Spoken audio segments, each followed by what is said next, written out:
Hello friends, आप सभी का स्वागत है केमो हब यूट्यूब चैनल पे। फ्रेंड्स, आज हम लोग पढ़ेंगे classification of elements and periodicity and properties in short periodic table का लेक्चर नंबर 6। तो हम लोग देखते हैं आज के लेक्चर में क्या क्या पढ़ने वाले हैं। सबसे पहले फ्रेंड्स पढ़ेंगे हम लोग इलेक्ट्रॉन गेन इंथैल्पी। आप लोग बहुत ही इसके बारे में सुने होंगे, electron affinity, electron gain enthalpy. आज पूरा डाउट इसका आप लोग को क्लियर हो जाएगा इस वीडियो को देखने के बाद।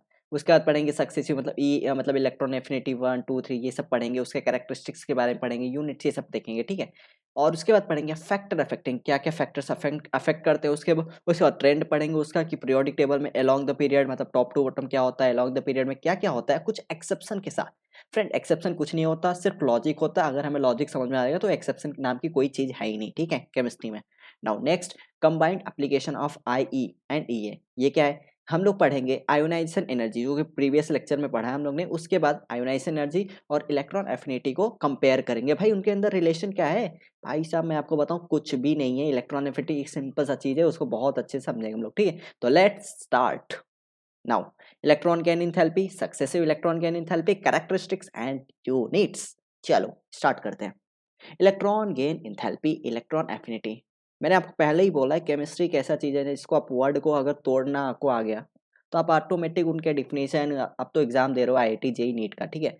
तो उसमें कोई ये नहीं कि आपको पूछेगा इलेक्ट्रॉन एफिनिटी क्या होता है। आपको सिंपल सा कॉन्सेप्ट पता होना चाहिए, कॉन्सेप्ट पे फोकस करो कि कॉन्सेप्ट इज पावर, ठीक है। Now electron affinity, electron affinity बोले तो जो इलेक्ट्रॉन को चाहता हो, मतलब ऐसा एटम जो इलेक्ट्रॉन को चाहता हो उसी को बोले इलेक्ट्रॉन एफिनिटी, ठीक है। एंथैल्पी आता तो मतलब एनर्जी के टर्म में आता है कि अगर इलेक्ट्रॉन उसमें ऐड हो गया तो क्या एनर्जी चेंज होगा, वही हमारा इलेक्ट्रॉन कैन एंथैल्पी होता है। नहीं समझा? चलो डिफिनेशन देखते हैं फिर अच्छे से समझते हैं। बहुत सिंपल सा टॉपिक है। When an electron is added to a neutral gases atom. मैं हमेशा क्यों बोलता हूँ कि न्यूट्रल होना चाहिए और गैसेस एटम होना चाहिए, बहुत ही मैटर करता है फ्रेंड। अगर आप सॉलिड एटम लेते हो और लिक्विड एटम तो उतना ज़्यादा वो उसमें काम नहीं करेगा, क्योंकि उसमें तो होता ही नहीं। आप अगर सॉलिड बोलोगे, बोलो इसका आयोनाइजेशन नहीं बताओ, नहीं बता सकते, इलेक्ट्रॉन नहीं बता सकते। मेनली हम लोग गैसेस एटम के बारे में पढ़ते हैं, वो भी न्यूट्रल फॉर्म में। कोई उस पर केटायंस एनायंस कुछ नहीं होना चाहिए, न्यूट्रल में मतलब जो उसका नॉर्मल है न्यूट्रल फॉर्म में गैसेस एटम होना चाहिए, ठीक है। जब उसमें हम लोग एक इलेक्ट्रॉन ऐड करते हैं क्या होता है? जैसे हमारा हो गया फ्लोरीन हो गया, ठीक है, क्लोरीन हो गया, तो न्यूट्रल फॉर्म में, ठीक है। उसमें हम लोग अगर अगर अलग से एक इलेक्ट्रॉन उसमें ऐड करते हैं तो क्या होगा? When an electron is added to a neutral gaseous atom to convert, क्या कन्वर्ट कर रहे हैं? To into a negative ion. उसको अगर हम लोग इलेक्ट्रॉन्स को देते हैं तो क्या हो जाएगा? हमारा जो न्यूट्रल गैसियस एटम है वो कन्वर्ट होकर नेगेटिव आयन में फॉर्म कन्वर्ट हो जाएगा, ठीक है। उससे क्या होगा? The enthalpy change accompanying the processes. उससे क्या होगा? एंथैल्पी कुछ एनर्जी चेंज होगा। पहले जो एनर्जी था न्यूट्रल फॉर्म मतलब न्यूट्रल गैसेस एटम कुछ और हो जाएगा एनॉन के फॉर्म में। तो जो एनर्जी का चेंज हो रहा है is defined as the electron gain enthalpy. उसी को हम लोग डिफाइन करेंगे इलेक्ट्रॉन गेन एंथैल्पी।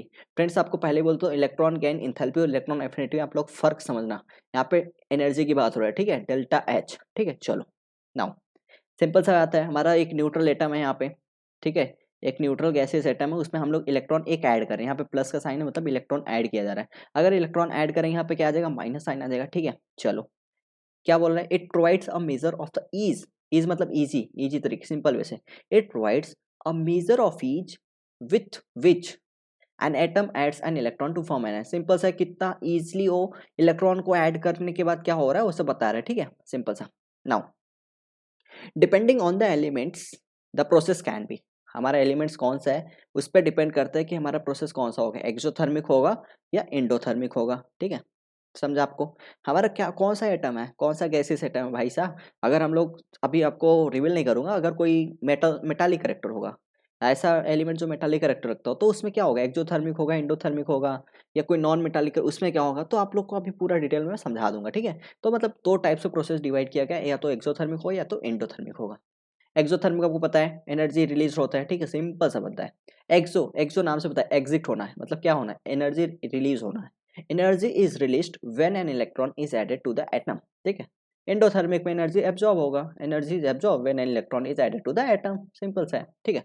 नाउ अब देखना, हमने एनर्जी की बात किया, एक्सोथर्मिक में एनर्जी रिलीज्ड होता है, क्लियर, ठीक है।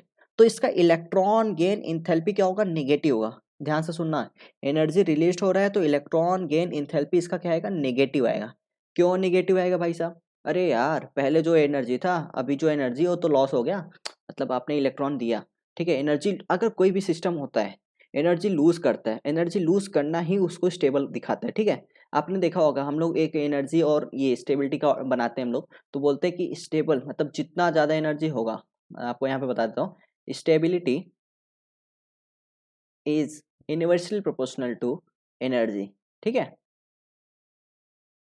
मतलब जितना ज़्यादा एनर्जी उतना कम स्टेबल कंपाउंड, ठीक है। अब यहाँ पे देखो एक्सोथर्मी में क्या है, हमारा एनर्जी रिलीज हो रहा है, मतलब एनर्जी कम हो रहा है। एनर्जी कम होगा तो मतलब हमारा जो स्टेबिलिटी वो बढ़ जाएगा, इसलिए यहाँ पे बोला इलेक्ट्रॉन गेन इंथैल्पी नेगेटिव है, ठीक है। और एंडोथर्मी में क्या होगा, इलेक्ट्रॉन गेन इंथैल्पी, जो एनर्जी होगा वो मतलब एब्जॉर्ब कर रहा है, ठीक है। तो उससे उससे क्या होगा, इलेक्ट्रॉन गेन इंथैल्पी उसका पॉजिटिव होगा। चलो, रिलेशन बिटवीन इलेक्ट्रॉन गेन मतलब Eg एंड E है, ठीक है। अब क्या होगा यहाँ पे देखो, एक हमारे न्यूट्रल फॉर्म में गैसेस एटम है, उसने इलेक्ट्रॉन ऐड किया, A माइनस फॉर्म किया, ठीक है। उसने कुछ अपना एनर्जी मतलब Q रिलीज किया, ठीक है। उसके बाद क्या है, A प्लस, मतलब सिंपल से वही है हमारा यहाँ जो यहाँ पे साइन है, ठीक है। ध्यान से देखना, यहाँ पे Q को है वो इलेक्ट्रॉन एफिनिटी को दिखाता है, ठीक है। यहाँ पे क्या हो रहा है, एनर्जी रिलीज हो रहा है। एनर्जी रिलीज हो रहा है मतलब क्या है, एक्सोथर्मिक ना, ठीक है। एनर्जी रिलीज हो रहा है, एक मिनट देखो, यहाँ पे डेल्टा एच जो है माइनस ई ए के बराबर है। यहाँ पे आप लोगों को यहाँ पे रिलेशन बता रहा है इलेक्ट्रॉन गेन इंथैल्पी और इलेक्ट्रॉन एफिनिटी के बारे में, ठीक है। यहाँ पे देखना, जो हमारा इलेक्ट्रॉन एफिनिटी है वो पॉजिटिव है, क्यों पॉजिटिव में इलेक्ट्रॉन एफिनिटी हो गया। पर हमें अगर इलेक्ट्रॉन गेन इंथैल्पी दिखाना है तो हम उसको क्या दिखाएंगे, माइनस क्यू, क्योंकि एनर्जी रिलीज हो रहा है। एनर्जी रिलीज मतलब माइनस क्यू होता है, माइनस साइन होता है एक्सोथर्मिक के लिए, ठीक है। तो वही बता रहा है कि अगर इलेक्ट्रॉन गेन इंथैल्पी और इलेक्ट्रॉन एफिनिटी एक ही होते हैं, बट साइन का मतलब साइन का रेसिप्रोकल होता है। इलेक्ट्रॉन गेन इंथैल्पी अगर पॉजिटिव है तो ये मेरा इलेक्ट्रॉन एफिनिटी नीचे आएगा, निगेटिव आएगा। समझ आपको, अरे बस माइनस और प्लस का डिफरेंस होता है, बाकी सब इक्वल होता है, ठीक है। वही बोल रहे हैं यहाँ पे। आप देखो यहाँ पे मेजर कैरेक्टरिस्टिक्स ऑफ प्रोसेसेस क्या क्या है। सबसे पहले एक्सोथर्मिक प्रोसेस में क्या होता है, एक्सोथर्मिक प्रोसेस देखा कि अभी एक मतलब यहाँ पे देखो आप, एक मतलब यहाँ पे जो एक गैसियस एटम था, इलेक्ट्रॉन ऐड किया, ए माइनस बना और क्यू रिलीज किया। अगर कोई भी सिस्टम एनर्जी रिलीज करता है उसको क्या बोलते हैं, एक्सोथर्मिक बोलते हैं, ठीक है। देखो यहाँ पे क्या हो रहा है, एनायन फॉर्म हो रहा है कि नहीं बन रहा है, एनायन फॉर्म हो रहा है। यहाँ पे क्या हो रहा है, आप देखना, आगे देखना। पहला क्या, एक्सोथर्मिक, एक्सोथर्मिक प्रोसेस में क्या होता है, एनायन फॉर्म होता है, देखा हमने, ठीक है। उसके बाद क्या, रिडक्शन होता है। रिडक्शन मतलब gain of electron, gain of electron मतलब सिस्टम क्या कर रहा है, इलेक्ट्रॉन को गेन कर रहा है, उसी को बोलते हैं रिडक्शन, ठीक है। हमने पढ़ा है कि अगर मतलब कोई भी इलेक्ट्रॉन को ऐड मतलब कोई इलेक्ट्रॉन को गेन करता है उसको बोलते हैं रिडक्शन, और कोई इलेक्ट्रॉन को लूज कर रहा है उसको बोलते हैं ऑक्सीडेशन। ये तो आपको पता ही है, ऑक्सीडेशन रिडक्शन रिएक्शन। और यहाँ पे हमारा लेक्चर भी चल रहा है केमो हब पे, तो आप उसको देख भी सकते हो, रेडॉक्स रिएक्शन का पे लेक्चर चल रहा है, ठीक है। तो आपको क्लियर हो जाएगा। तो वहाँ पे वही हो रहा है कि ऑक्सीडेशन मतलब क्या होता है, लॉस ऑफ इलेक्ट्रॉन। रिडक्शन मतलब क्या होता है, गेन ऑफ इलेक्ट्रॉन। तो हमारा जो सिस्टम है यहाँ पे, जो हमारा सिस्टम था, एक मिनट, यहाँ पे यहाँ पे जो सिस्टम था एक गैसियस था, ठीक है। इसने क्या किया, एक इलेक्ट्रॉन क्या कर रहा है, ऐड कर रहा है और क्या बना रहा है, ए माइनस फॉर्म कर रहा है। इसलिए ये क्या हो रहा है, पहला, और यहाँ पे क्यू एनर्जी रिलीज कर रहा है, ठीक है। तो यहाँ पे क्या हो रहा है हमारा कि ये एक्सोथर्मिक है। एक्सोथर्मिक क्यों बोला, क्योंकि एनर्जी रिलीज हो रहा है, ठीक है, पहला कंडीशन। सेकंड, एनायन फॉर्म हो रहा है, ए माइनस फॉर्म मतलब एनायनिस फॉर्म। थर्ड क्या है, ये जो हमारे यहाँ पे रिडक्शन हो रहा है। रिडक्शन क्यों बोला, क्योंकि यहाँ पे एडिशन ऑफ इलेक्ट्रॉन हो रहा है। एडिशन ऑफ इलेक्ट्रॉन को क्या बोलते हैं, या तो गेन ऑफ इलेक्ट्रॉन बोलते हैं, तो एडिशन ऑफ इलेक्ट्रॉन को क्या बोलते हैं, रिडक्शन बोलते हैं, ठीक है। और इसका यूनिट देखेंगे तो इलेक्ट्रॉन वोल्ट पर एटम, जूल पर एटम, किलो जूल पर एटम, किलो कैलोरी। अब मोटा मोटा देखा जाए तो इलेक्ट्रॉन वोल्ट, जूल और किलो कैलोरी इतने होते हैं, ठीक है। बाकी अब जूल किलो जूल एक ही होता है, बस आपको मल्टीप्लाई करना था जो भी है, ठीक है। नाउ फर्स्ट इलेक्ट्रॉन, जैसे उसमें हम लोग आयोनाइजेशन एनर्जी पढ़ा था, IE1 IE2 IE3 ये सब, तो यहाँ पे भी वही है, first electron affinity is always exothermic. मतलब क्या है भाई साहब, अब कोई भी जैसे सिस्टम है, वही यहाँ पे बोल रहा है कि first electron affinity is always exothermic. मतलब जब भी आप किसी सिस्टम को इलेक्ट्रॉन ऐड करोगे तो ही मतलब एनर्जी रिलीज के, वही बोल रहा है first electron affinity is always exothermic. Example देख लो आप, जैसे ऑक्सीजन हो गया, ठीक है। ऑक्सीजन हो गया, ऑक्सीजन ने इलेक्ट्रॉन ऐड किया तो क्या बना, O माइनस। इसने क्या किया, एनर्जी को रिलीज किया। एनर्जी रिलीज किया, आपको हमने देखा था इलेक्ट्रॉन एफिनिटी इसका देखेंगे तो 141 होगा, बट अब इलेक्ट्रॉन गेन इंथैल्पी देखेंगे, change in electron gain enthalpy, तो आपको माइनस साइन लिखना ही लिखना है, ठीक है, वही है। तो इसका कितना एनर्जी रिलीज किया, 141 किलो जूल पर मोल। साइन किस लिए माइनस क्यों बोला गया, क्योंकि यहाँ पे एक्सोथर्मिक है, इसलिए माइनस साइन लिया गया, ठीक है। तो वही बोल रहा है कि पहला जो होता है electron affinity, first electron affinity is always exothermic. Now ये हो गया ये। देखो यहाँ पे आपको समझा, electron gain enthalpy -141 kilojoule per mole लिखा है। अगर आपको बोला इलेक्ट्रॉन एफिनिटी कितना होगा, इलेक्ट्रॉन एफिनिटी इसका पॉजिटिव, इसमें प्लस माइनस कुछ उल्टा करना है, ठीक है। यहाँ पे माइनस है तो प्लस करना है। समझा, आपको डाउट क्लियर हुआ। ठीक है, चलो अब देखो आपने एनायन बना लिया। अब मैं आपको बोलूँ कि एक और इलेक्ट्रॉन ऐड करो, भाई साहब वो पहले से ही एक्सेस इलेक्ट्रॉन हो गए, मतलब इलेक्ट्रॉन आ गए उसके पास। अब कोई आप बोलो कि न्यूट्रल फॉर्म है, चलो इलेक्ट्रॉन ऐड कर दो चलता है, ठीक है, वो एनर्जी रिलीज कर लेगा। बट अगर कंडीशन ये भी होता है कौन सा एलिमेंट है, ठीक है, मेटल हो गया नॉन मेटल, इस पर डिपेंड करता है, वो हम आगे देखेंगे।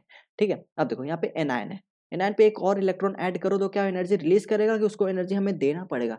मतलब अब हमें इलेक्ट्रॉन ऐड करने के लिए हमें अब सिस्टम को एनर्जी देना पड़ेगा, मतलब सिस्टम एनर्जी एब्जॉर्ब करेगा। हम बाहर से उसको हीट करेंगे या कुछ भी करते हैं, उसको एनर्जी दे के सिस्टम को जबरदस्ती उस इलेक्ट्रॉन को उसके अंदर ओ माइनस के अंदर लगाएंगे, ठीक है। तो वही बोल रहा है कि अब हमें क्या करना है, बाहर से एनर्जी देना पड़ रहा है कि सिस्टम एनर्जी एब्जॉर्ब करे, एब्जॉर्ब करके ये इलेक्ट्रॉन ऐड कर ले। तो यहाँ पे क्या होगा, ये बोलेंगे एंडोथर्मिक। एंडोथर्मिक क्यों हुआ समझा आपको? क्योंकि अब सिस्टम एनर्जी रिलीज नहीं कर रहा है, सिस्टम उल्टा एनर्जी मांग रहा है हमसे कि एनर्जी तो तभी हम उसको हम वो एक इलेक्ट्रॉन एक्स्ट्रा ऐड कर पाएंगे, ठीक है। तो ये हो गया हमारा एंडोथर्मिक। वही बोल रहा है सेकेंड इलेक्ट्रॉन एफिनिटी, ये जो ये है डेल्टा ए है, ये second electron affinity, second electron affinity is endothermic.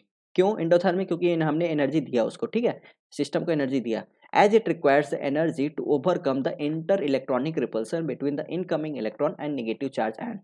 Reason ये उन्होंने ये बता रहे हैं यहाँ पे कि जो हमारा जो इनकमिंग इलेक्ट्रॉन वो भी माइनस है और जो सिस्टम में है वहाँ पे भी नेगेटिव चार्ज है। भाई साहब अगर नेगेटिव नेगेटिव तो हमें पता है रिपेल करते हैं, तो उनको बैलेंस करने के लिए उनको मतलब जो इंटर इलेक्ट्रॉनिक रिपल्सन को ओवरकम करने के लिए हमें क्या पड़ेगा, बाहर से एनर्जी देना पड़ेगा, इसलिए उसको बोलते हैं, इसीलिए उस सेकेंड इलेक्ट्रॉन एफिनिटी को एंडोथर्मिक बोलते हैं। ठीक है, क्लियर? चलो नाउ अब देखो यहाँ पे एक ओवरऑल दिया गया कि O2 माइनस ओवरऑल यहाँ पे देखा गया कि यहाँ पे +844 और -141 करोगे तो आपको कितना आ रहा है यहाँ पे आपका आ रहा है 703। मतलब आप EA1 और EA2 को ऐड करो तो ओवरऑल क्या आ रहा है आपका, यहाँ पे पॉजिटिव साइन आ रहा है। मतलब ओवरऑल आपका एंडोथर्मिक लग रहा है प्रोसेस। मतलब जब आपको ऑक्सीजन से O2 माइनस कन्वर्ट करना है तो आपको एंडोथर्मिक, आपको एनर्जी 703 किलो जूल पर मोल देना पड़ेगा। ठीक है, चलो overall process is endothermic in nature. आपने समझा? एंडोथर्मिक जो हमारा डेल्टा एच होता है वो पॉजिटिव होता है, बट इलेक्ट्रॉन एफिनिटी नेगेटिव होता है, माइनस में होता है। इतना समझा? चलो ये साइन का आप देखना और बाकी कुछ भी नहीं, इसमें बहुत सिंपल सा कॉन्सेप्ट है। अब मुझे बताओ यहाँ पे ऑक्सीजन है, उसका इलेक्ट्रॉनिक कंजन होता है 1s2 2s2 2p4, ठीक है। Number of P and electrons are same, ठीक है। अब यहाँ पे O माइनस आपने एक इलेक्ट्रॉन क्या किया, ऐड किया। यहाँ पे पहले न्यूट्रल फॉर्म था, ठीक है, 2p4 था, एक इलेक्ट्रॉन ऐड करो कहाँ ऐड होगा, P में ही तो ऐड होगा, तो यहाँ पे क्या हो जाएगा 2p5 हो जाएगा, ठीक है। अब देखो और एक इलेक्ट्रॉन और ऐड किया, यहाँ पे क्या बन जाएगा 2p6। अब मुझे बताओ P में मैक्सिमम इलेक्ट्रॉन कितने रहते हैं, 6 होते हैं। ये हमारा फुलफिल्ड होता है, क्या होता है, फुलफिल्ड ऑर्बिटल, ठीक है। तो वही हो रहा है, पी में हमारा ऑर्बिटल अभी देखो फुलफिल हो गया, मतलब स्टेबल की तरफ बढ़ गया, ठीक है।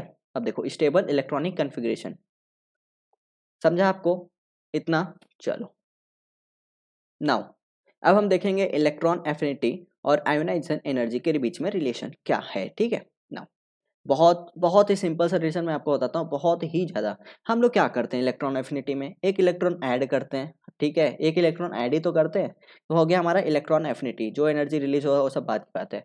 आयोनाइजेशन एनर्जी में क्या करते हैं, हम लोग एनर्जी देते हैं, हम लोग एनर्जी देते हैं जिससे वो इलेक्ट्रॉन निकल जाए।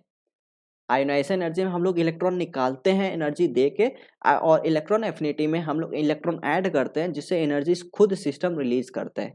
समझा बात? वही वही है यहाँ पे। अगर आपको डिफिनीशन क्लियर है तो आपको कुछ भी टेंशन लेने की जरूरत नहीं है, ठीक है। नाउ हमारा वही है कि ए है, ए हमारा सिस्टम ए गैस है, इसने इलेक्ट्रॉन ऐड किया तो ए माइनस बना, जो कि इलेक्ट्रॉन जो क्यू रिलीज हुआ वो हमारा क्या है, इलेक्ट्रॉन एफिनिटी, ठीक है। अगर हम इसको रिवर्स कर दें, रिवर्स कैसे कर दें, ए माइनस है, ठीक है, उसने कुछ एनर्जी लिया, कुछ एनर्जी हमने उसको दिया, जिससे क्या हुआ वो ए में कन्वर्ट हो गया। मतलब हमने ए माइनस से एक इलेक्ट्रॉन निकाल लिया तो क्या होगा, ए में कन्वर्ट हो गया। नहीं समझा आपको? यहाँ पे देखो ए माइनस है, हमने एनर्जी दिया कुछ इलेक्ट्रॉन, जितना भी एनर्जी दिया उसको, और वो कन्वर्ट हो गया, एक जो एक्सेस इलेक्ट्रॉन वो निकल गया तो क्या होगा, फिर से वो न्यूट्रल फॉर्म में आ गया, तो ए गैस प्लस इलेक्ट्रॉन। अब इसी को तो हम लोग क्या बोलते हैं, आयोनाइजेशन एनर्जी बोलते हैं कि नहीं बोलते हैं? देखो इसी को तो आयोनाइजेशन बोलते हैं। तो ये बोल रहा है electron affinity of natural atom equal to ionisation energy of monovalent cation. Simple सा बात है, आयोनाइजेशन एनर्जी और इलेक्ट्रॉन एफिनिटी एक रिवर्स, एक रेसिप्रोकल है, बाकी कुछ भी नहीं है। अगर आप एनर्जी दे के इलेक्ट्रॉन निकाल रहे हो तो उसको बोलेंगे आयोनाइजेशन एनर्जी। अगर आप इलेक्ट्रॉन ऐड करने के बाद जो एनर्जी रिलीज हो रहा है उनको बोलेंगे इलेक्ट्रॉन एफिनिटी। सिंपल सा, बाकी कुछ याद करने की जरूरत नहीं है यहाँ पे। वही सब घुमा रहे हैं यहाँ पे कि अभी उल्टा कर रहे हैं कि आपने एक गैस न्यूट्रल फॉर्म में उसको एनर्जी दिया तो केटायन फॉर्म किया, जब भी कोई इलेक्ट्रॉन निकालता है तो केटायन फॉर्म करता है, आपको पता है ए प्लस फॉर्म हुआ। अब इसका उल्टा कर दो ना, ए प्लस में से आपने एक इलेक्ट्रॉन ऐड किया, वो वापस इलेक्ट्रॉन मतलब न्यूट्रल फॉर्म में आ गया, ए गैस हो गया और आयोनाइज एनर्जी उसने रिलीज किया, ठीक है, जितना हमने दिया था। तो ये हो गया आई ई और ये। अब यहाँ पे क्या हो रहा है, I E of natural atom equal to electron affinity of monovalent cation. कुछ भी याद करने की जरूरत नहीं है। अब आपको यहाँ पे इलेक्ट्रॉन गेन एंथैल्पी, ठीक है, और इलेक्ट्रॉन एफिनिटी के बीच में रिलेशन बताएं। यहाँ पे आर टी ये सब तो आप पता है, यूनिवर्सल गैस, आर को क्या बोलते हैं, यूनिवर्सल गैस कांस्टेंट, जिसका वैल्यू बहुत होता है, पर जूल में देखें, जूल पर मोल केल्विन में देखेंगे तो 8.314 होता है, ठीक है। वैसे इसका लीटर एटीएम में 0.0821 होता है, बहुत सारे होता है, तो किलो कैलोरी 2 कैलोरी के आसपास होता है, वो सब देखेंगे, बट हमें अभी जूल में देखना है, जूल पर मोल केल्विन में देखना है, तो इसका आर की वैल्यू होता है 8.314, क्या बोलते हैं, यूनिवर्सल गैस कॉन्स्टेंट, ठीक है। टी तो आपको पता है टेम्परेचर, बट किसमें, केल्विन में मोस्टली रखते हैं, मतलब केल्विन में ही लेते हैं इसको, ठीक है, टेम्परेचर को। अब देखो क्या रिलेशन है, electron gain enthalpy equals to minus E A minus 5/2 R T. कितना सिंपल है, डेल्टा मतलब जो electron gain enthalpy equals to minus E A minus 5/2 R T. अब अगर हम लोग टेम्परेचर एकदम जीरो कर दें, मतलब जीरो केल्विन पे कर दे, तो क्या होगा, जीरो केल्विन पे करने पे ये हमारा जो वैल्यू है एकदम टेंडिंग टू मतलब नेग्लेजिबल हो जाएगा। अगर हम लोग यहाँ पे टी की वैल्यू लगभग जीरो कर दें, तो ये वैल्यू पूरा जीरो हो जाएगा, तो ये वैल्यू हम लोग माइनस कर सकते हैं, हटा सकते हैं, नेग्लेजिबल कर सकते हैं। अगर ये वैल्यू नेग्लेजिबल हो जाए तो हमारा क्या होगा, delta H naught E G electron gain enthalpy equal to minus E A. समझा आपको, मतलब प्रैक्टिकली क्या होगा, delta H zero E naught E G equal to minus E A. Relation समझा, अगर आपका इलेक्ट्रॉन गेन एंथैल्पी और इलेक्ट्रॉन एफिनिटी एक ही होता है, बस साइन का डिफरेंस होता है, समझ रहे हो आप। चलो now factors affecting electron gain enthalpy या इलेक्ट्रॉन एफिनिटी। क्या क्या फैक्टर्स अफेक्ट करते हैं भाई साहब, कुछ नहीं याद करना है आपको, सिंपल सा इलेक्ट्रॉन एफिनिटी का डिफिनेशन पता है, क्या होता है, हमें इलेक्ट्रॉन ऐड करना है। अब इलेक्ट्रॉन कब ऐड होगा, जब हमारा न्यूक्लियस बहुत पावरफुल होगा, इलेक्ट्रॉन को चाहने वाला होगा, तभी तो होगा। तो हमारा साइज छोटा होना चाहिए, जब जिससे हमारा न्यूक्लियस बहुत पावरफुल होगा। अगर आप न्यूक्लियस साइज बहुत बड़ा कर देंगे, न्यूक्लियस तो बहुत दूर चला जाएगा, ठीक है। चलो आगे देखते हैं, फिर समझते हैं इसको। सबसे पहले इफेक्टिव न्यूक्लियर चार्ज, ये क्या है, higher the effective nuclear charge higher is the electron affinity. Effective nuclear charge हमने पढ़ा था, ठीक है, ये तो हमने डिटेल में इस मतलब लेक्चर में देखा है। देखना जितना ज़्यादा इफेक्टिव न्यूक्लियर चार्ज होगा, उतना ही ज़्यादा इलेक्ट्रॉन एफिनिटी होगा। आपको पता है अलॉन्ग द पीरियड हम लोग जाते हैं तो इफेक्टिव न्यूक्लियर चार्ज हमारा बढ़ता है, ठीक है। उसको चार्ज डेंसिटी से भी मतलब रिलेट कर सकते हो, उसको हमने बहुत अच्छे से समझा है, उसको आप देख लेना, ठीक है। उसका सेटर से रूल से निकालने को भी हम लोग सिखाए थे, वहाँ पे कैसे कैसे फाइंड आउट किया जाता है। तो वही बोल रहा है, जैसे जैसे मतलब जितना ज़्यादा इलेक्ट्रो इफेक्टिव न्यूक्लियर चार्ज बढ़ेगा, उतना ही ज़्यादा इलेक्ट्रॉन एफिनिटी होगा। अब देखो शिल्डिंग इफेक्ट। अब मुझे आप बताओ, सबसे पहले आपको शिल्डिंग इफेक्ट पता होना चाहिए। मैंने 2-3 बार आपको इस लेक्चर में, मतलब पीरियोडिक टेबल के लेक्चर पूरे सीरीज में मैंने आपको 2-3 बार बता दिया हो। अब भी आज भी बताता हूँ, आज भी इसलिए बताता हूँ क्योंकि आपको ये पूरा कॉन्सेप्ट यही इर्द गिर्द घूमता है, पूरा periodic table, shielding effect, ionisation energy, electron affinity, यही सब घूमता रहता है, ठीक है। तो चलो शिल्डिंग इफेक्ट आप लोग खुद बताना यहाँ पे, हमें क्या होता है, ये न्यूक्लियस और ये इलेक्ट्रॉन में अट्रैक्शन होता है, ठीक है, प्लस माइनस का तो भाई साहब, और लास्ट वैलेंस इलेक्ट्रॉन को ये खींच रहा है न्यूक्लियस, ठीक है।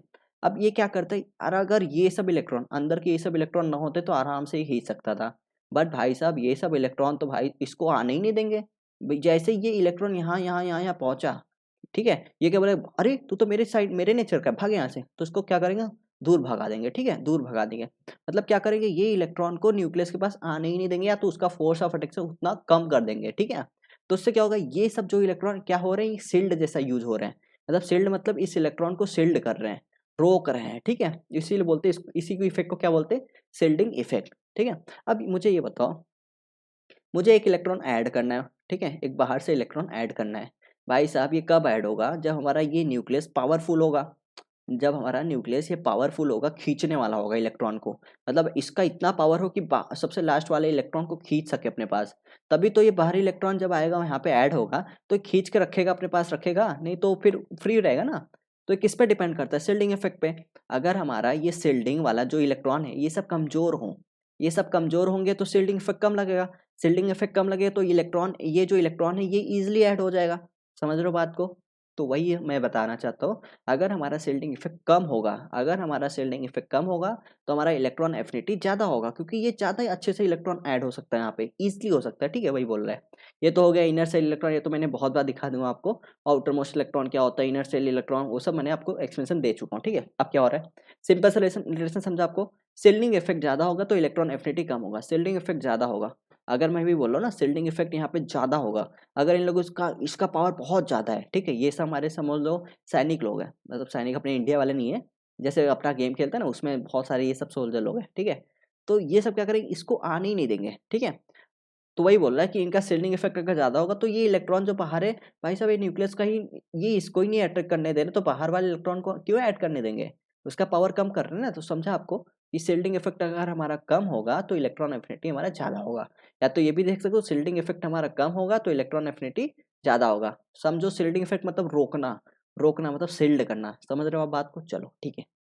नाउ थर्ड है एटॉमिक रेडियस, क्या बोल रहा है, higher the atomic radius, simple. अच्छा आप बताओ, एटॉमिक रेडियस आपने बहुत सुना होगा, कुछ भी मैंने यहाँ पे अभी तक नया बताऊँ सब कुछ वही है, बस आपको कॉन्सेप्ट समझना है। कॉन्सेप्ट अगर आपने समझ लिया तो कोई भी लेक्चर इतना बड़ा आपको कुछ भी डाउट नहीं रहेगा, सब आप प्रॉब्लम आराम से कर सकते हो, ठीक है। बट आप लोग वीडियो पूरा देखा करो, आप लोग वीडियो को आधे भी छोड़ के चले जाते हो, इससे क्या होता है ना, पूरा कॉन्सेप्ट को बिल्डअप नहीं हो पाता, ठीक है। नाउ एटॉमिक रेडियस, जैसे इससे आप बताओ एटॉमिक, अगर हम लोग रेडियस को बढ़ा देंगे तो न्यूक्लियस का जो अट्रैक्शन फोर्स है वो कम होगा कि नहीं होगा, होगा। तो न्यूक्लियस का अगर अट्रैक्शन फोर्स कम है तो क्या बाहरी वाले इलेक्ट्रॉन को ऐड कर पाएगा, भाई साहब मुश्किल होगा, क्योंकि वो उसका पावरफुल है ही नहीं। अच्छा बताओ इलेक्ट्रॉन और मतलब जो पूरा एटम है, कौन कौन मोस्ट है कि मतलब बाइंड करके रखता है, न्यूक्लियस ही तो है। अगर हमारा इलेक्ट्रॉन और न्यूक्लियस का डिस्टेंस दूर कर दे, एटॉमिक साइज बढ़ना मतलब क्या है, इलेक्ट्रॉन आउटर मोस्ट इलेक्ट्रॉन और न्यूक्लियस का डिस्टेंस बढ़ना, तो उससे क्या होगा, फोर्स ऑफ अट्रैक्शन कम हो जाएगा ना। अगर फोर्स ऑफ अट्रैक्शन ही कम होगा तो बाहरी इलेक्ट्रॉन को कौन अट्रैक्ट करेगा भाई, उसके लिए कौन रिस्पॉन्सिबल होता है, न्यूक्लियस ही होता है ना। जैसे मैं आपको यहाँ पे बता रहा हूँ, जैसे आपका ये न्यूक्लियस है, ठीक है, और ये आपका ये फर्स्ट सेल है, ठीक है, और ये आपका डायग्राम पे माइंड मत करना, ये सेकंड सेकंड है, ठीक है। मैं एक एग्जांपल ले रहा हूँ, सपोज यहाँ पे अपना फर्स्ट है, यहाँ पे सेकंड है, इलेक्ट्रॉन यहाँ पे, ठीक है। तो अगर मैं ये पहले यहाँ पे अट्रैक्शन ये हो रहा है, अगर मैं बोलूँ कि नहीं एटॉमिक साइज और बड़ा कर दो, और बड़ा मतलब अभी जो इलेक्ट्रॉन है वो और बड़ा कर दो, ठीक है, सर्कल, ठीक है, कोई बात नहीं, यहाँ पे इलेक्ट्रॉन, ठीक है। अब देखना, अब जो अट्रैक्शन फोर्स यहाँ पे लग रहा था इस इलेक्ट्रॉन और इस पे, क्या उतना ही अट्रैक्शन फोर्स, इस फोर्स ऑफ अट्रैक्शन ये और न्यूक्लियस और इस पे इलेक्ट्रॉन पे लगेगा, आप बोलोगे नहीं सर, क्योंकि यहाँ पे ज़्यादा लगेगा, क्यों, क्योंकि यहाँ पे डिस्टेंस कम है, यहाँ पे डिस्टेंस ज़्यादा है। तो वही मैं बोल रहा हूँ, अगर आप एटॉमिक साइज को बढ़ाते हो, मतलब आप डिस्टेंस को बढ़ा रहे हो, आप इलेक्ट्रॉन और न्यूक्लियस के डिस्टेंस को बढ़ा रहे हो, आउटर मोस्ट इलेक्ट्रॉन की बात हो रहा है यहाँ पे, वैलेंस इलेक्ट्रॉन की, ठीक है। आप डिस्टेंस बढ़ाने से क्या होगा, इसका जो पावर है फोर्स खींचने का वो कम हो जाएगा। तो आपका क्या आपने क्या बोला कि जैसे जैसे आपका एटॉमिक रेडियस बढ़ेगा, एटॉमिक रेडियस बढ़ेगा तो क्या आपका इलेक्ट्रॉन एफिनिटी कम होगा घटेगा, अब रेसिप्रोकल है ना भाई साहब। अगर आपको इलेक्ट्रॉन एफिनिटी बढ़ाना है, अगर आपको इलेक्ट्रॉन एफिनिटी बढ़ाना है तो आपको क्या करना पड़ेगा, एटॉमिक रेडियस को छोटा करना पड़ेगा। जितना छोटा एटॉमिक रेडियस होगा उतना ही ज़्यादा इलेक्ट्रॉन एफिनिटी होगा। आई होप आपको समझा होगा यार। देखो एक बाहर से हम इलेक्ट्रॉन ला रहे हैं, ठीक है, अगर ये न्यूक्लियस पावरफुल होगा तभी तो इसको अट्रैक्ट करेगा, ठीक है। चलो वही बोल रहा है, higher the atomic radius lesser is the effective nuclear charge and lesser is the electron affinity, कुछ भी नहीं है, आपको समझा, ठीक है। वही बोला electron affinity is inversely box atomic radius, सब कुछ atomic radius, effective nuclear charge और हमारा क्या पढ़ा था वहाँ पे शिल्डिंग इफेक्ट, ये तीन चार फैक्टर आप लोग कॉन्सेप्ट समझ लेना क्या क्या होता है ना, आप आराम से कर सकते हो, ठीक है। नाउ फोर्थ है स्टेबिलिटी ऑफ इलेक्ट्रॉनिक कन्फिग्रेशन, क्या है भाई साहब, कुछ भी नहीं है, कुछ भी नहीं है, मैं बोल रहा हूँ ना यहाँ पे। कार्बन हो गया आपका 2s2 2p2, नाइट्रोजन हो गया आपका 2s2 2p3। अब बताओ एक्सपेक्टेड ऑर्डर क्या है आपका, नाइट्रोजन ज़्यादा है, ठीक है, एक्सपेक्टेड आपका यहाँ पे क्या हो रहा है, जो 2p2 है यहाँ पे और यहाँ पे 2p3 है, ठीक है, ये हाफ फील्ड है, हाफ फील्ड ऑर्बिटल है, ठीक है। तो यहाँ पे ऐसा क्यों हो रहा है, देखो एक्सपेक्टेड और तो हमारा ये होना चाहिए कि भाई साहब कि नाइट्रोजन का ज़्यादा होना चाहिए, क्यों ज़्यादा होना चाहिए, क्योंकि हम लोग अभी पढ़े हैं कि अलोंग द पीरियड हम जब जाते हैं, ठीक है, बाबू मतलब कार्बन नाइट्रोजन बस ना ओ नी ऐसे बोलते हैं ना। तो अगर देखो हम लोग अलोंग द पीरियड अगर जाते हैं तो साइज हमारा क्या होता है, साइज नहीं, हम लोग इफेक्टिव न्यूक्लियर चार्ज देखते हैं, इफेक्टिव न्यूक्लियर चार्ज बढ़ता है, उससे क्या होगा, इलेक्ट्रॉन एफिनिटी हमारा बढ़ता है। यही तो हमने देखा है, मतलब इलेक्ट्रॉन एफिनिटी इसका इधर ज़्यादा हो, नोबल गैस को छोड़ दो, नोबल यहाँ पे देखते हैं इलेक्ट्रॉन एफिनिटी इसका ज़्यादा होना चाहिए और बोरॉन का कम होना चाहिए, यही तो देखा है क्योंकि इसका जेड इफेक्टिव ज़्यादा होता है। इतना समझा, चलो ठीक है। मतलब हम एक्सपेक्टेड ये करते थे कि नाइट्रोजन हमारा इस साइड है, इसका इफेक्टिव न्यूक्लियर चार्ज ज़्यादा है, इसलिए इसका इलेक्ट्रॉन एफिनिटी भी ज़्यादा होना चाहिए। बट अगर आपने इलेक्ट्रॉनिक कन्फर्मेशन दोनों का लिखा तो यहाँ पे देखो, यहाँ पे 2p2 है, यहाँ पे 2 है और यहाँ पे 3 है। अब ये क्या झमेला है, कुछ नहीं है भाई। पी में कितने होते हैं, 6 और 6 इलेक्ट्रॉन फील होते हैं, कर दो फील। यहाँ पे 1, यहाँ पे 2, अब देख रहा 6 इलेक्ट्रॉन, 1 2 3, ठीक है, 3 इलेक्ट्रॉन कर दिया, फिर 4 5 6। अब मैं आपको बताऊं कि जो हाफ फील्ड होते हैं और फुल फील्ड होते हैं, मतलब या तो पी में 6 हो या पी में 3 हो, तो इनको बोलते हैं मोस्ट स्टेबल कॉन्फ़िगरेशन। क्या बोलेंगे, मोस्ट स्टेबल स्टेबल कॉन्फ़िगरेशन, ठीक है, कॉन्फ़िगरेशन। चलो, तो वही बोल रहे हैं यहाँ पे कि जो हमारा P है या तो 6 होना चाहिए या तो 3 होना चाहिए। यहाँ पे अगर 3 आ गया तो ये मोस्ट स्टेबल कॉन्फ़िगरेशन होता है। अगर ये मोस्ट स्टेबल हो गया भाई साहब 2s2 2p3, तो ये क्यों बाहरी इलेक्ट्रॉन लेगा? कोई इसको वो किया है क्या कि भाई तुझे लेना ही लेना? नहीं। अच्छा, कोई क्यों इलेक्ट्रॉन लेता है? स्टेबल होने के लिए ना। ऐसा तो है नहीं कि भाई इलेक्ट्रॉन एफिनिटी हमारे सिलेबस में दिया तो हमें पढ़ना ही पड़ेगा इलेक्ट्रॉन एफिनिटी लो, नहीं। उनका हम लोग स्टडी कर रहे हैं, हर एक एलिमेंट को स्टडी कर रहे हैं, उनका क्या नेचर है, ठीक है। तो अब देखो ये 2p3 है, तो पहले से ही स्टेबल है, तो क्यों इलेक्ट्रॉन ऐड करेगा? वही बोल रहे हैं यहाँ पे, due to the stability of a half fill electronic configuration of N. Nitrogen का जो हाफ फिल होता है मोस्ट स्टेबल होता है, इसलिए does not show any tendency to add an electron, इसलिए कोई भी इलेक्ट्रॉन ऐड नहीं करेगा। जिससे क्या होगा, इसका जो इलेक्ट्रॉन एफिनिटी होगा वो कम होगा। इलेक्ट्रॉन एफिनिटी क्यों, इलेक्ट्रॉन एफिनिटी मतलब क्या है, जो इलेक्ट्रॉन को लब करे, क्या क्यों लब करेगा भाई, इसके पास पहले से स्टेबल है, हाफ फील्ड है, ठीक है। समझा आपको इलेक्ट्रॉनिक कंडीशन का क्या क्या चल रहा है चक्कर, ठीक है।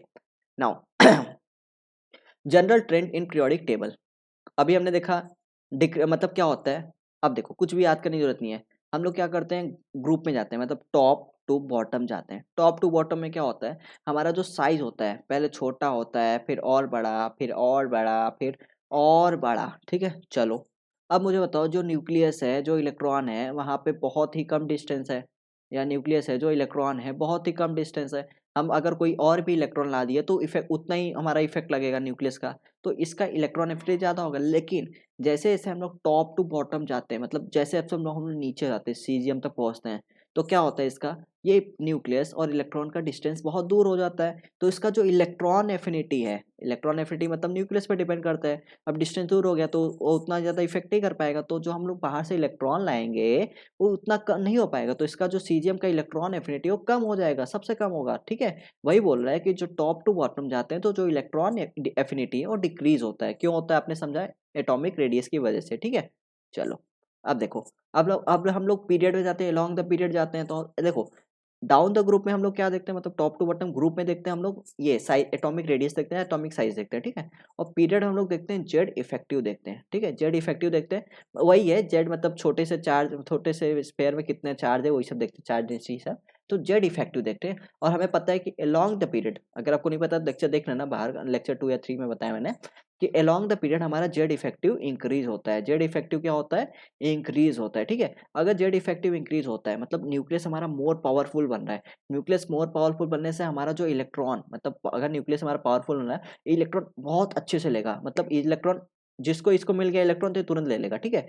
मतलब यहाँ पे जो इलेक्ट्रॉन एफिनिटी है वो इस साइड, मतलब फ्लोरीन का, इन लोग का ज्यादा होगा as compare to beryllium, boron, carbon, ठीक है। जैसे इधर से जाएंगे इलेक्ट्रॉन एफिनिटी इंक्रीज होगा। क्यों होगा, क्योंकि इलेक्ट्रॉन हमारा जेड इफेक्टिव की वजह से, ठीक है। चलो, increases from left to right, समझा। अब देखो, अब हमें कुछ पॉइंट्स नोट करने हैं, क्या क्या होता है। कुछ भी नहीं, अगर हमने कौन सा सीखा है तो कुछ भी याद नहीं करने की जरूरत नहीं है। पहले क्या है, delta easy is negative for most element. सब मतलब जो पहला इलेक्ट्रॉन गेन इंथैल्पी होता है, ठीक है, इलेक्ट्रॉन गेन इंथैल्पी की बात कर रहा हूँ, इलेक्ट्रॉन एफिनिटी नहीं, इलेक्ट्रॉन गेन इंथैल्पी, वो हमेशा नेगेटिव मतलब एक्सोथर्मिक होता है फॉर मोस्ट एलिमेंट, ठीक है। डेल्टा अब किसके लिए किस पॉजिटिव होता है, ये आप देख लो, इनर्ट गैस हो गया उसके लिए पॉजिटिव होता है। क्यों पॉजिटिव है इसका भी डिटेल मैं समझा देता हूँ। अल्कलाइन अर्थ मेटल हो गया और नाइट्रोजन के लिए, भाई साहब इसका भी स्टेबल कन्फिग्रेशन है, ये क्यों इलेक्ट्रॉन ऐड करेगा, तो इलेक्ट्रॉन इसके ऊपर अगर तुमने लाद दिया तो हमें ये तो खुद से जैसे, अच्छा ये नेगेटिव क्या होता है समझो, हमने अगर हमारा न्यूक्लियस ये जो एटम है ये स्टेबल नहीं है, ठीक है, अगर हम इसको एक इलेक्ट्रॉन दे दे स्टेबल हो जाएगा, तो स्टेबल हो गया मतलब इसने एनर्जी, स्टेबल होने के बाद मतलब एनायन फॉर्म करने के बाद ये एनर्जी रिलीज करेगा। मतलब जो इसके पास हाई एनर्जी था, जैसे ये जो हमारा इसका ग्राफ बना है, ये अगर यहाँ पे था इसका एनर्जी, तो ये जो एनायन बनने के बाद इसका एनर्जी यहाँ पे आ जाएगा। अगर मैं ग्राफ बनाता हूँ यहाँ पे, अगर मैं ग्राफ देखता हूँ यहाँ पे कुछ, तो पहले इसका एनर्जी ये था, ठीक है, यहाँ पे था ये एनर्जी का ये ग्राफ है। अब पहले इसका एनर्जी यहाँ पे था, जैसे इसने इलेक्ट्रॉन ऐड किया तो इसका एनर्जी यहाँ पे आ गया। अब बताओ एनर्जी जितना कम होगा उतना ही ज़्यादा स्टेबल होगा, इसलिए ये स्टेबल हो जाता है, ठीक है। मतलब ये कंपाउंड स्टेबल होगा और एनर्जी रिलीज करेगा, एनर्जी रिलीज करेगा, इसी को बोलते हैं एक्सोथर्मिक। अब मुझे बताओ पहले से ही जो स्टेबल है कंपाउंड, जो पहले से ही स्टेबल है या तो जिनका नेचर इलेक्ट्रॉन लेने का है ही नहीं, उनको आप इलेक्ट्रॉन दोगे तो क्या एनर्जी रिलीज करेंगे? नहीं भाई, वो तो गड़बड़ हो जाएगा। वो पहले से स्टेबल है तो उनको क्या करना पड़ेगा? अगर हमें जबरदस्ती करना नहीं भाई तुझे इलेक्ट्रॉन लेना पड़ेगा, सब लोग ले रहे हैं तुझे भी लेना पड़ेगा, तो तुम क्या करोगे वहां पे? तुम क्या करोगे यहाँ पे कि तुमको एनर्जी बाहर से लगाना पड़ेगा, तुमको हीट करना पड़ेगा, तुमको उनको एनर्जी देना पड़ेगा, तब जाके वो इलेक्ट्रॉन ऐड करेंगे। तो अगर तुम बाहर से एनर्जी दे रहे हो तो उसको क्या बोलेंगे? एंडोथर्मिक। एंडोथर्मिक का साइन क्या होता है? डेल्टा एच पॉजिटिव होता है, और एक्सोथर्मिक का क्या साइन होता है? नेगेटिव होता है। समझा आपको? डेल्टा एच नेगेटिव मतलब एक्सोथर्मिक। क्या होता है? एक्सोथर्मिक, एनर्जी रिलीज करना, ठीक है।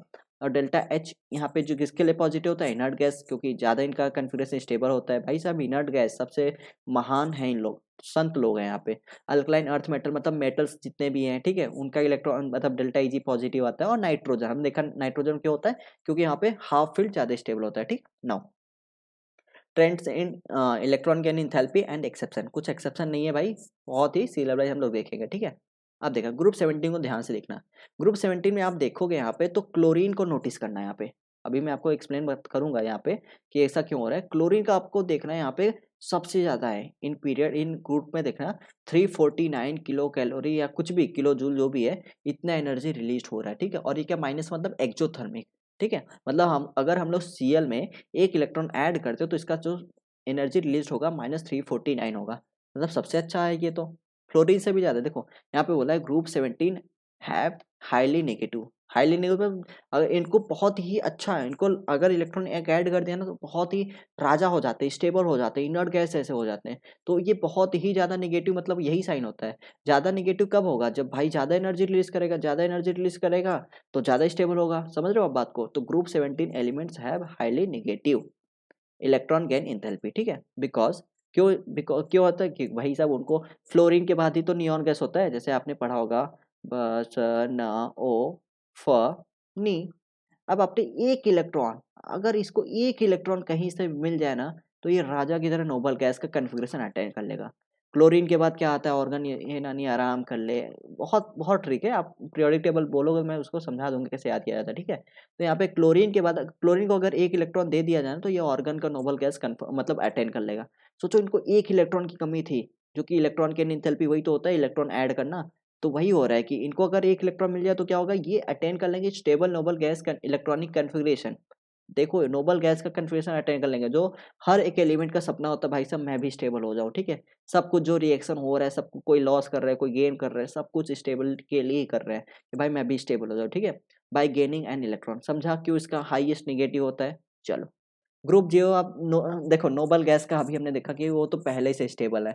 अगर उनको आप इलेक्ट्रॉन ऐड कर रहे हो तो आपको जबरदस्ती उनको एनर्जी देना पड़ेगा, वो एनर्जी रिलीज नहीं करने वाले हैं। अगर इलेक्ट्रॉन ऐड करने वो एनर्जी उनको जबरदस्ती दोगे तब जाके इलेक्ट्रॉन ऐड होगा, समझ रहे हो? तो वही बोला ग्रुप जीरो, तो उनको उनका जो आता है सब पॉजिटिव मतलब एंडोथर्मिक होते हैं। Group zero noble guys have highly positive electron gain enthalpy, क्यों होता है आपको समझाएं। जो इनका हाईएस्ट जो इलेक्ट्रॉनिक कन्फ्यूज होता है वो हाईली स्टेबल होता है, ठीक है। तो उनको नहीं, उनको इलेक्ट्रॉन अगर दे दोगे तो उनका गड़बड़ हो जाएगा सिस्टम। इसलिए वो चाहते हैं भाई जैसा ही मेरा है ना मैं वैसे ही रहूंगा, मुझे ना प्लस करो ना मुझे माइनस करो, मुझे एनर्जी मेरे से न मेरे से इलेक्ट्रॉन निकालो ना मुझे एक इलेक्ट्रॉन दो। अगर हाँ तुम जबरदस्ती करना चाहते हो तो मुझे एनर्जी दो, एनर्जी दोगे तभी मैं करूंगा, नहीं तो बिल्कुल मैं नहीं करना, ठीक है। वही है यहाँ पे हाल। अब ग्रुप 17 का देखते हैं फ्लोरीन क्लोरीन ब्रोमीन आयोडीन। अब यहाँ पे आप नोटिस करोगे कि भाई साहब होना तो चाहिए साइज छोटा फ्लोरीन का है। मैंने वही तो बताया था सबसे पहले कि देखो प्लस है, ये जो इलेक्ट्रॉन जैसे ये फ्लोरीन हो गया, ठीक है, और आपको क्लोरीन जैसा सपोज, ऐसा नहीं होता बट आपको एक एग्जांपल बता रहा हूँ क्लोरीन का, ठीक है। सपोज ये फ्लोरीन है और यहाँ पे क्लोरीन है, ठीक है। यहाँ पे डायग्राम बनाया था, ठीक है। अब यहाँ पे देखो ध्यान से समझना, ये न्यूक्लियस और ये इलेक्ट्रॉन आउटर मोस्ट, ये इलेक्ट्रॉन इनका डिस्टेंस कम है, और यहाँ पे ये डिस्टेंस ज़्यादा है। तो मैं तो वही बताया था आपको कि भाई साहब अगर डिस्टेंस कम होगा तो इलेक्ट्रॉन अगर ऐड भी करोगे तो न्यूक्लियस पावरफुल है ज़्यादा अच्छे से, इसका इलेक्ट्रॉन एफिनिटी ज़्यादा होगा क्योंकि इसका न्यूक्लियस पावरफुल ज़्यादा कम डिस्टेंस में है और इसका इलेक्ट्रॉन एफिनिटी कम होगा। समझ रहे हो, इसका इलेक्ट्रॉन एफिनिटी ज़्यादा होगा, इसका इलेक्ट्रॉन एफिनिटी कम होगा क्योंकि ये डिस्टेंस हमारा प्लस और मतलब न्यूक्लियस और इलेक्ट्रॉन का डिस्टेंस दूर है। समझा आपको? ये तो मैंने आपको एटॉमिक रेडियस के बारे में बता दिया। बट आप बताओ सर, यहाँ पे फ्लोरीन का साइज छोटा है तो इसका इलेक्ट्रॉन एफिनिटी ज़्यादा होना चाहिए। इलेक्ट्रॉन एफिनिटी ज़्यादा होगा तो ज़्यादा स्टेबल, ज़्यादा एनर्जी रिलीज करना चाहिए था और क्लोरीन को कम एनर्जी रिलीज करना चाहिए था। बट आप यहाँ पे तो उल्टा हो रहा है। यहाँ पे तो 349 क्लोरीन का हो गया, 328 इसका हो गया, फ्लोरीन का हो गया। अगर आप क्लास मतलब स्कूल्स में कहीं पे भी आप पढ़ते होगे तो आपको बताया जाएगा ये एक्सेप्शन है। बट भाई साहब यहाँ पे कोई एक्सेप्शन नहीं होता है, बस लॉजिक होता है। ठीक है, आप लॉजिक लॉजिक समझिएगा तो कोई एक्सेप्शन नाम की केमिस्ट्री है ही नहीं। ठीक है, चलो क्या होता है मैं आपको बताता हूँ। फ्लोरीन में क्या होता है, फ्लोरीन में देखो साइज कितना छोटा है। साइज कितना, एक मिनट मेरा मार्कर कहाँ गया, यहाँ पे, यहाँ बोल रहे हैं साइज कितना छोटा है। ठीक है, अगर आप एक इलेक्ट्रॉन ला दोगे ना यहाँ पे एक इलेक्ट्रॉन ला दोगे ना, कितना देखो छोटे से जगह में कितना भीड़ है, छोटे से जगह में कितना भीड़ है। तो क्या इलेक्ट्रॉन भाई सब आ तो जाएगा, ये न्यूक्लियस तो खींच के इसके पास रख लेगा, बट क्या इन लोग छोड़ेंगे इसको? छोटे से साइज में सब इलेक्ट्रॉन माइनस माइनस माइनस उठा के फेंक देंगे इसको। समझ रहे हो, मतलब स्टेबल नहीं करेंगे सिस्टम को, क्योंकि ये सब इलेक्ट्रॉन छोटे से जगह में सब भरे पड़े हैं। एक ही रूम में 50 लोग हैं, उसमें से एक लोग को बोल दो तो क्या उन लोग बोलेंगे हाँ भाई आ जा? नहीं, उन लोग बोले भाग यहाँ से, मुझे खुद ही नहीं जगह मिल रहा है सोने को या बैठने को, तो मैं कैसे तुझे बोलूँ? समझ रहे हो, वैसे यहाँ पे हाल है। बट यहाँ पे क्लोरीन में क्या होता है, चलो भाई हमने मान लिया कि थोड़ा सा डिस्टेंस यहाँ पे इलेक्ट्रॉन और न्यूक्लियस का दूर है, चलो मानता हूँ। बट अगर मैं इलेक्ट्रॉन एक ऐड करता हूँ तो यहाँ पे सफिशियंट जगह है इलेक्ट्रॉन घूमने के लिए, यहाँ पे स्पेस है कि यहाँ पे जो इलेक्ट्रॉन ऐड होगा इन लोग उतना ज़्यादा इफेक्ट नहीं लगाएंगे रिपल्सन का। आप बात समझो, न्यूक्लियस आप ये भी तो मैटर करोगे कि इलेक्ट्रॉन सब सेम नेचर के हैं, यहाँ पे उतना उसको नहीं भगाएंगे क्योंकि इसका साइज थोड़ा बड़ा है। ऐसा नहीं कि ब्रोमीन में और बड़ा होगा, नहीं भाई, न्यूक्लियस से मैटर करता है कि डिस्टेंस मैटर करता है। बट फ्लोरीन फ्लोरीन आप देखो ना कितना डेंस है, कितना ज़्यादा इलेक्ट्रॉन है, यहाँ पे थोड़ा स्पेस है इसलिए ये ज़्यादा स्टेबल होता है। ठीक है, समझा आपको रीजन, वही है adding one electron to the 2p orbital. Fluorine में क्या होता है, 2p ऑर्बिटल होता है। 2p orbital of fluorine leads to greater repulsion than adding an electron to the larger 3p orbital fluorine. समझा एक्सप्रेशन, वही मैं बताया। ठीक है, चलो एक्सेप्शन नहीं होता है, लॉजिक समझा आपको। क्लोरीन का इलेक्ट्रॉन एफिनिटी क्यों ज़्यादा होता है, कोई अगर पूछा तो आप बता सकते हो उसका। ठीक है, एटॉमिक साइज दोनों का देखो, फ्लोरीन का ज़्यादा होना चाहिए था इलेक्ट्रॉन एफिनिटी, बट डेंस होता है इलेक्ट्रॉन, जो उसके अंदर के जो इलेक्ट्रॉन होते हैं तो वो सब क्या होता है, रिपल्सन करते हैं। रिपल्सन वजह से उस इलेक्ट्रॉन को उतना मतलब उस कंपाउंड को उतना स्टेबल नहीं बनाते। समझा आपको, चलो आगे बढ़ते हैं। नाउ ये क्लोरीन का हो गया। अब इलेक्ट्रॉन एफिनिटी, हेलोजन का हाईएस्ट इलेक्ट्रॉन एफिनिटी हमने देखा कि भाई साहब इनको एक इलेक्ट्रॉन दे दिया जाए तो राजा हो जाएंगे, नोबल गैस इलेक्ट्रॉन कन्फर्मेशन हो जाएंगे, इनके बल्ले बल्ले हो जाएंगे। तो वही बोल रहे हैं कि हेलोजन का जो इलेक्ट्रॉन एफिनिटी होता है हाईएस्ट होता है, क्यों होता है, टू अटेन स्टेबिलिटी। ठीक है, नोबल गैस का भाई साहब इन लोग पहले से संत लोग हैं, इनको राजा लोग हैं, इनको कौन सा इलेक्ट्रॉन कमी है, इनको इलेक्ट्रॉन चाहिए नहीं, इलेक्ट्रॉन देना है इनको कोई मतलब नहीं है, संत लोग हो गए। ठीक है, तो इसलिए इनको इनका जो एफिनिटी होता है वो जीरो होता है, जीरो इलेक्ट्रॉन एफिनिटी, हाल ऑलरेडी स्टेबल होते हैं। ठीक है, नाउ अब देखना ग्रुप टू मतलब क्या, अपना अल्कलाइन अर्थ मेटल वाले। ठीक है, उनका क्या होता है, जीरो होता है। भाई साहब वो मेटल है, वो खुद इलेक्ट्रॉन लूज करना चाहते हैं। समझ रहे हो बात को। और वैसे भी देखो इलेक्ट्रॉनिक कंडीशन से देख लो, इनका भी ऑक्टेट कंप्लीट है, इनका भी ऑक्टेट 2s2 कंप्लीट है। जब इनका ऑक्टेट ही कम, अगर आप इलेक्ट्रॉन भरोगे तो एक नया ऑर्बिटल 2p बनाना पड़ेगा, उसमें भरना पड़ेगा। समझ रहे हो, लेकिन ये इसमें भी खुश है, इसमें भी इनका ये भी घर खुश है, ये भी घर खुश है, तो इनको क्यों आप इलेक्ट्रॉन दोगे? इलेक्ट्रॉन वही लेगा जो अनस्टेबल होगा ना। जैसे फ्लोरीन क्लोरीन, उनको एक इलेक्ट्रॉन मिल जाए तो नोबल गैस अटेंड कर लेंगे। क्या इनको दोगे तो ये तो पगला जाएंगे, तो खुद ही चाहते हैं भाई मेरा 2 इलेक्ट्रॉन ले जाओ कोई। समझ रहे हो, तो ये स्टेबल होते हैं, इसलिए ग्रुप टू का इलेक्ट्रॉन एफिनिटी जीरो होता है। नाउ ग्रुप 15 में क्या है, वेरी लो इलेक्ट्रॉन एफिनिटी। क्यों होता है, अभी आपने देखा हाफ फील्ड वाला यहाँ पे चक्कर चलता है कि जो फुल फील्ड और हाफ फील्ड ऑर्बिटल होते हैं और ज़्यादा स्टेबल होते हैं। ठीक है, इसलिए यहाँ पे ये ऐसा चल रहा है। एक मिनट, क्या होगा, ठीक है, तो यहाँ पे नाइट्रोजन देख रहा है 2n2 यहाँ पे ये हाफ फील्ड है मतलब पी में या तो 6 हो गए या तो 3 इलेक्ट्रॉन हो गए, तो उसको बोलते हैं, इसको बोलते हैं फुल फील्ड, इसको बोलते हैं हाफ फील्ड, और दोनों कन्फ्यूजन बहुत ही स्टेबल होता है, इसलिए ये ऑलरेडी स्टेबल होते हैं, इसलिए इसका इलेक्ट्रॉन एफिनिटी लो होता है। कुछ भी याद करने की जरूरत नहीं, सब लॉजिक है, सब आपको पता है। ठीक है, चलो trends of electron gain enthalpy in periodic table क्या है भाई साहब, the variation in electron gain enthalpies of elements is less systematic than for ionisation enthalpy. हमने देखा था आयोनाइजेशन इंथैल्पी जब पढ़ा था तो उसमें सिस्टम बहुत सिस्टमैटिक था, भाई साहब अलोंग द पीरियड ऐसा होगा, डाउन द पीरियड ऐसा होगा, सब सिस्टमैटिक था।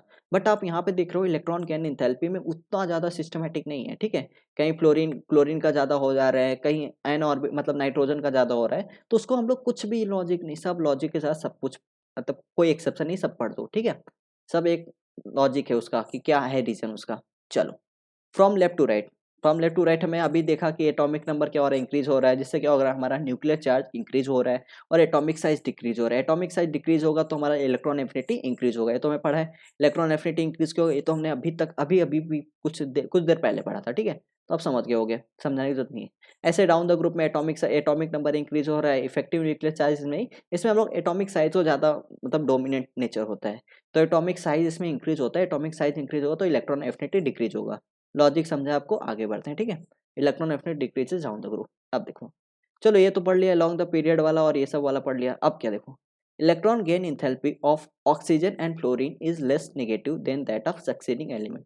मतलब क्या है यहाँ पे, कि यहाँ पे जो ऑक्सीजन है और फ्लोरीन है और सल्फर और क्लोरीन, मतलब यहाँ पे ये बोलना चाहता है कि फ्लोरीन से ज़्यादा इलेक्ट्रॉन एफिनिटी क्लोरीन का होता है, ऑक्सीजन से ज़्यादा इलेक्ट्रॉन एफिनिटी सल्फर का होता है।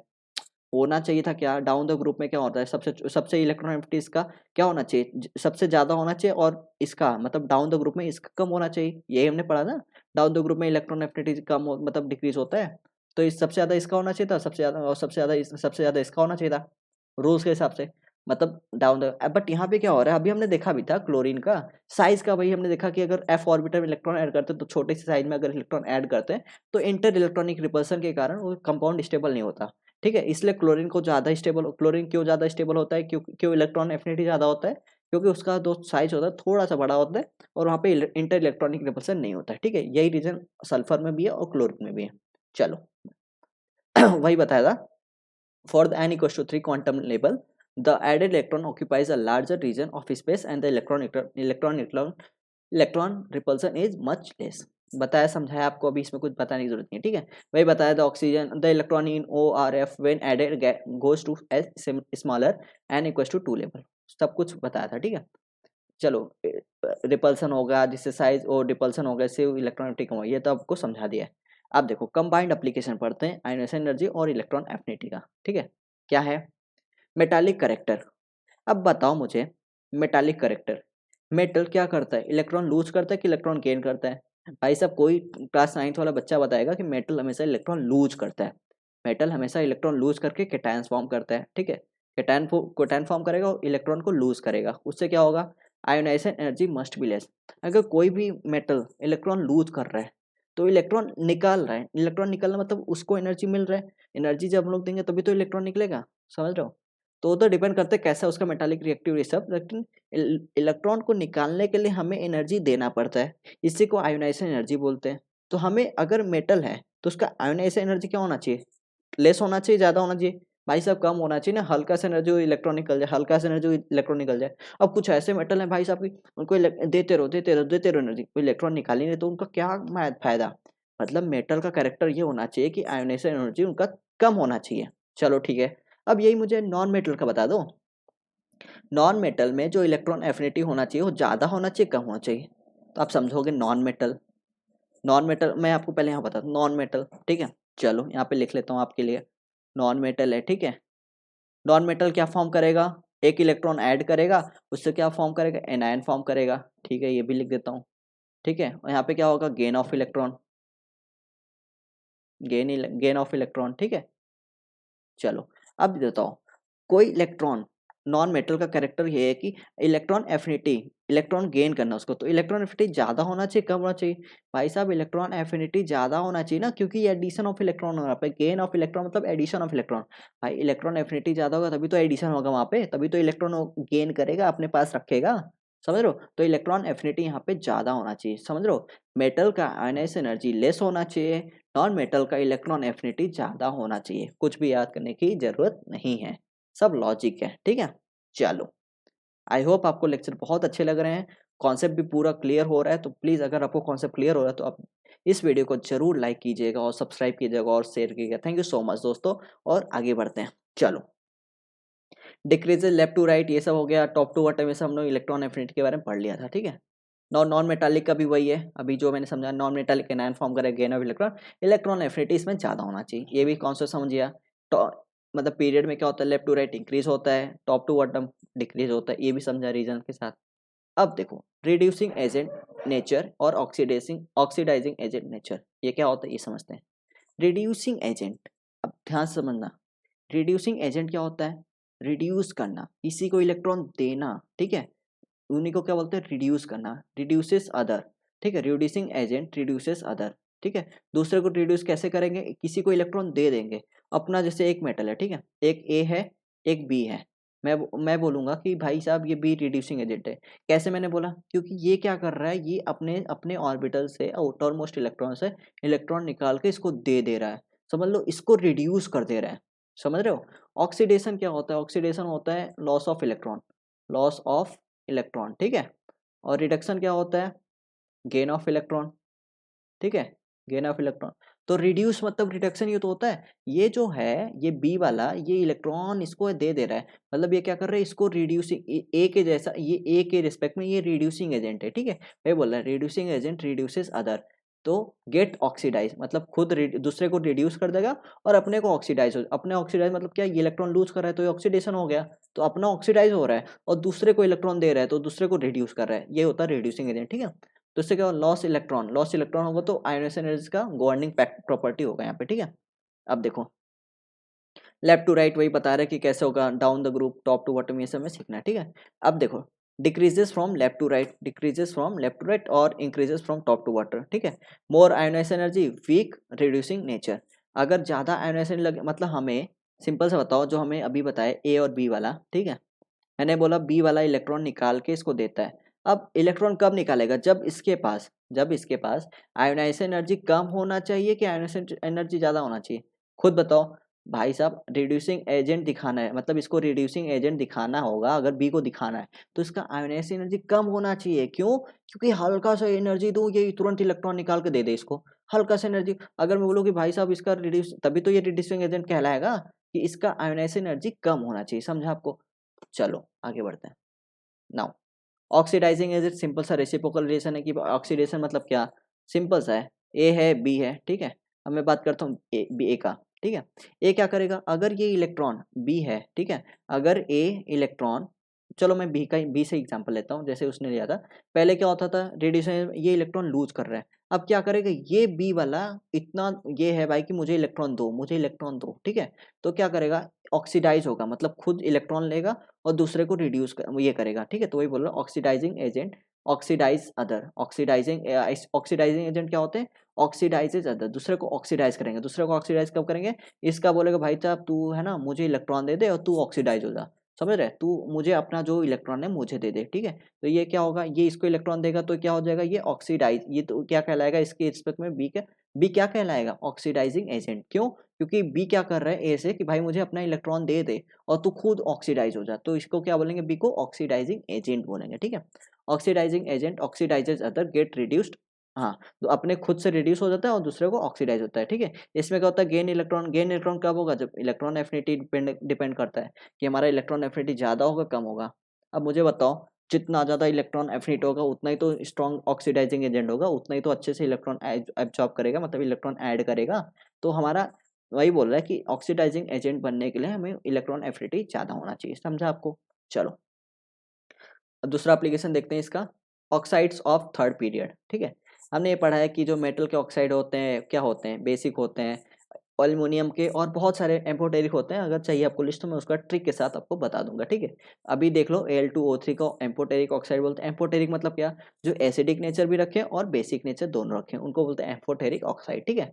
नाउ जो नॉन मेटल के ऑक्साइड होते हैं उनको बोलते हैं एसिडिक ऑक्साइड, जो नॉन मेटल के ऑक्साइड होते हैं उनको बोलते हैं एसिडिक ऑक्साइड या एनहाइड्रेट, ठीक है। चलो, एसिडिक ऑक्साइड मतलब नॉन मेटल वाले, acidic oxide follow non metallic character, भाई साहब नॉन मेटल से ही तो बने हैं, नॉन मेटल वाले ही तो हैं, तो उनका करेक्टर नॉन मेटल ही रहेगा। ऑक्सीजन जुड़ जाएगा तो भी तो उनका नॉन मेटल ही कहलाएगा, तो ये बोल रहा है acidic oxide follow non metallic character. अब बेसिक वाले तो मेटल से ही बने, मेटल के ऑक्साइड में तो मेटालिक करेक्टर होंगे, तो basic oxide follow metallic character, ठीक है। जैसे Na2 बेसिक ऑक्साइड है, ठीक है, समझ रहे हो आप। मेटल के जो ऑक्साइड होते हैं वो क्या फॉर्म करते हैं, बेसिक ऑक्साइड फॉर्म करते हैं।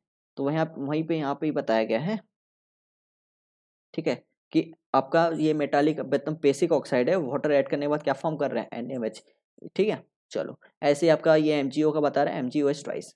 आपको क्या क्या फैक्ट्स रिमेंबर करना है, सबसे पहली बात, हेलोजन क्या होते हैं, NH2 NP5। भाई साहब इनको एक इलेक्ट्रॉन मिल गया ना तो इनका पी ऑर्बिटल फुलफिल हो जाएगा, तो उनको कैसे मर वर के भी इनको इलेक्ट्रॉन चाहिए।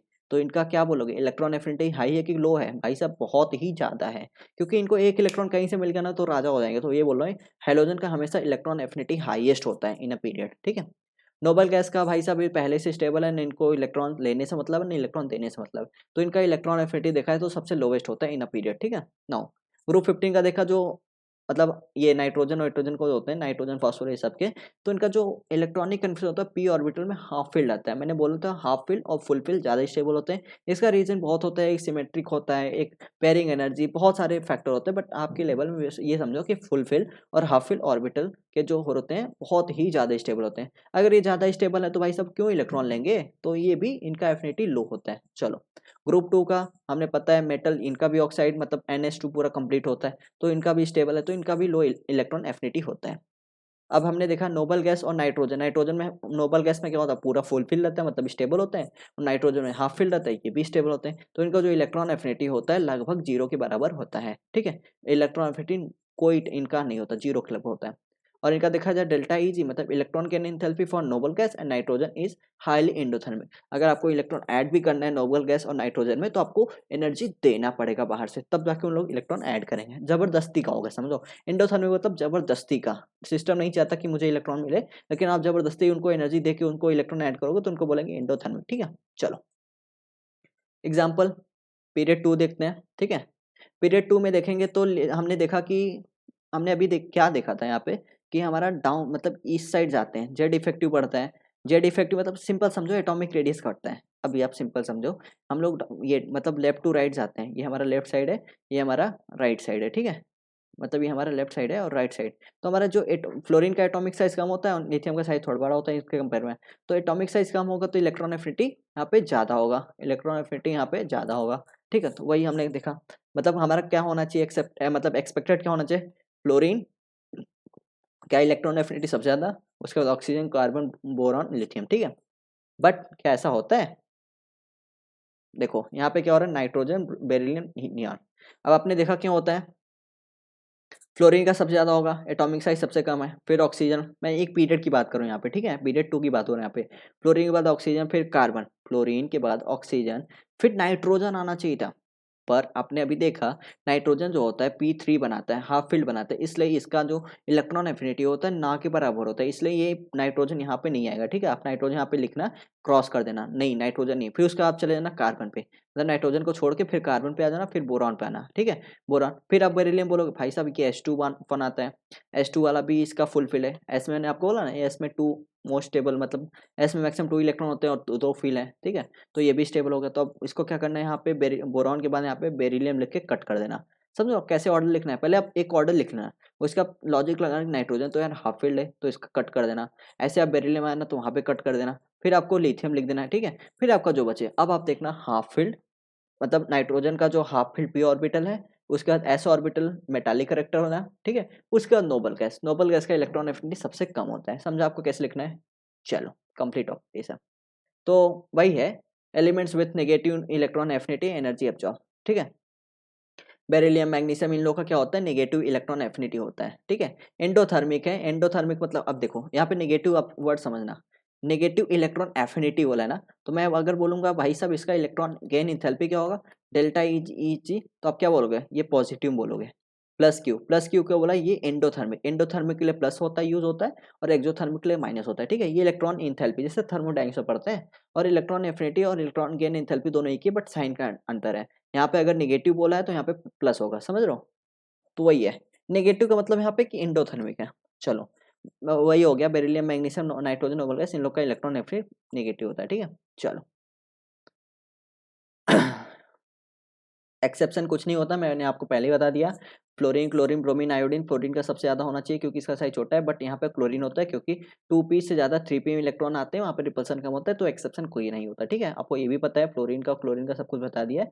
ठीक है, सब कुछ सेम है, बट वही पे है कि रिपल्सन कम करने के लिए due to high inter electronic repulsion in fluorine compare to Cl, हमारा क्या होता है, Cl का ज़्यादा इलेक्ट्रॉन एफिनिटी होता है। ठीक है, ग्रुप 16 का कुछ नहीं है भाई साहब, एक्सपेक्टेड हमारा वही होना चाहिए, कुछ भी नहीं है। वही मैंने आपको बताया कि ऑक्सीजन का जो साइज होता है, मतलब ऑक्सीजन का सबसे ज़्यादा होना चाहिए, बट हमने देखा जैसे ऑक्सीजन का साइज छोटा हो तो सल्फर का थोड़ा बड़ा, तो ये 2p में जाता है और ये 3p में जाता है, तो हमें वही पता है इंटर इलेक्ट्रॉनिक रिपल्सन कम करने के लिए सबसे ज़्यादा सल्फर का एफिनिटी होगा, उसके बाद सब कुछ वही होगा, सल्फर, सेलेनियम, टेलेरियम, पोलिनियम, ये सब ऑक्सीजन का सबसे कम होता है, वही इंटर इलेक्ट्रॉनिक रिपल्सन से। ठीक है, चलो ये भी समझा दिया हमने।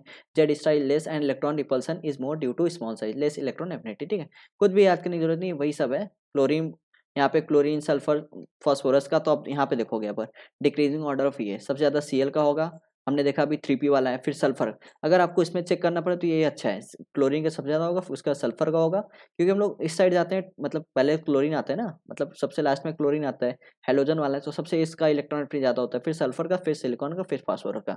तो फ्रेंड्स, आई होप आपको इलेक्ट्रॉन गेन एंथैल्पी के बारे में जितने भी, मतलब जिस टाइप से क्वेश्चन पूछा जाता है एग्जाम में, उसको भी, थियरी को भी, सब कुछ हमने कवर कर दिया। तो आपको वीडियो बहुत अच्छा लगा, आप लोग शुरू से अगर एंड तक वीडियो देखते हो, पेशेंस के साथ रखकर वीडियो देखते हो, तो आपको कंप्लीट ये चैप्टर, ये टॉपिक के बारे में फिर कहीं जाने की जरूरत नहीं, कंप्लीट मतलब सब कुछ यहाँ पे मैंने प्रोवाइड कर दिया। तो फ्रेंड्स, अगर आपको वीडियो अच्छा लगे तो प्लीज़ सब्सक्राइब कीजिए, लाइक कीजिए और शेयर कीजिए। Thank you so much.